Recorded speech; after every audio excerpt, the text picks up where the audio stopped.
What's up everyone, Moonrider here, and you just met OdinLake's L1 Ergo Chair. It features WireControl Mechanisms, flex breath mesh, dynamic follow lumbar support, and also offers more in the way of ergonomic support. So let's jump right in, starting with a closer look at its ergonomic features. There are 5 total ergo features the L1 offers. They include a height adjustable backrest, dynamic lumbar support, 3D adjustable armrest, 2D adjustable headrest, and adjustable seat depth. Beginning with the height adjustable backrest, this piece includes the backrest itself, as well as lumbar and the headrest. The L1 provides you with 4 inches of height travel along 3 locking points. There are no release handles for this adjustment. Rather, simply grab the backrest and lift to your desired height. Lowering the backrest is done via reset.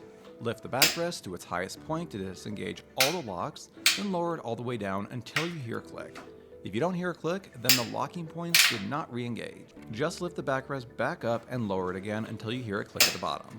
Lumbar isn't very adjustable on the L1, but at least it's the type that bulges out and pushes into your back. At least that's the kind I prefer. Despite it not being adjustable, it does offer some vertical play, which you'll benefit from when you recline the chair. OdinLake calls this dynamic follow lumbar support, and it's designed to naturally align with your spine's curve in various sitting positions to deliver consistent comfort and support. Meanwhile, the 2D headrest offers 2 adjustments, height and tilt. Similar to the backrest, the headrest lifts up along locking points, and to reset the height, lift it all the way up to disengage the locks, then lower it all the way down.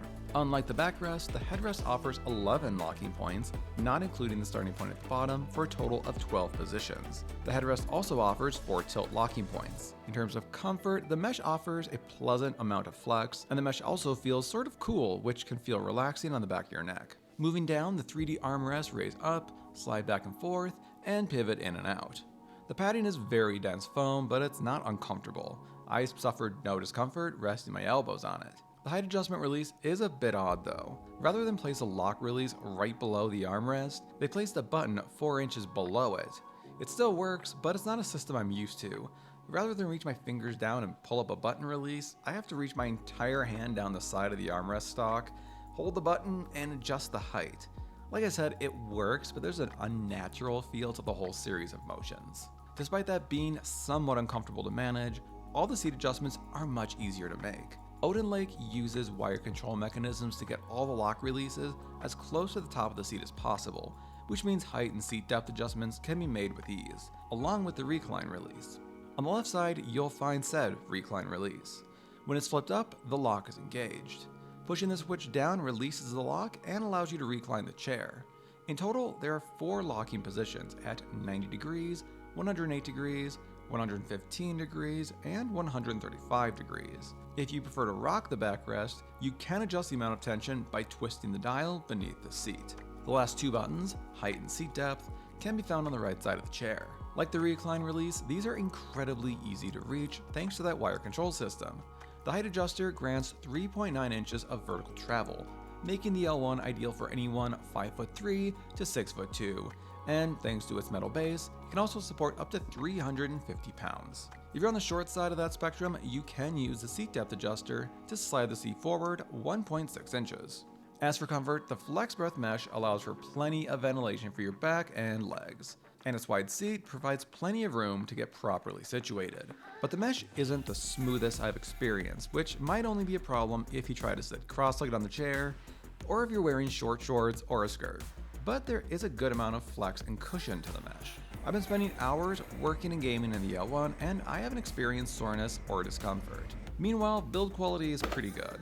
All the locking points have a crisp engagement. There's no rattling, but there is a creak when you lean back into the lumbar. What this is the flexible lumbar and the backrest rubbing together. Because when I force the lumbar down and away from the backrest, the creaking is non-existent. So then what are my overall thoughts on the chair?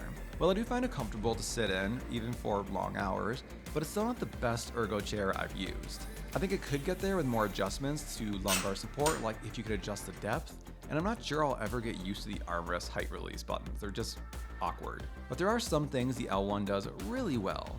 The easy to reach seat adjustments make this chair feel more user-oriented. The tilt tension is another very useful feature, especially since I prefer my backrest easier to adjust, rather than requiring me to plant my feet on the ground to give enough force to push it back. So it's not perfect, but it's still good, and an option worth considering if you're in the market for an ergo chair. If you're interested in checking out the OdinLake L1, I'll drop a link down in the description.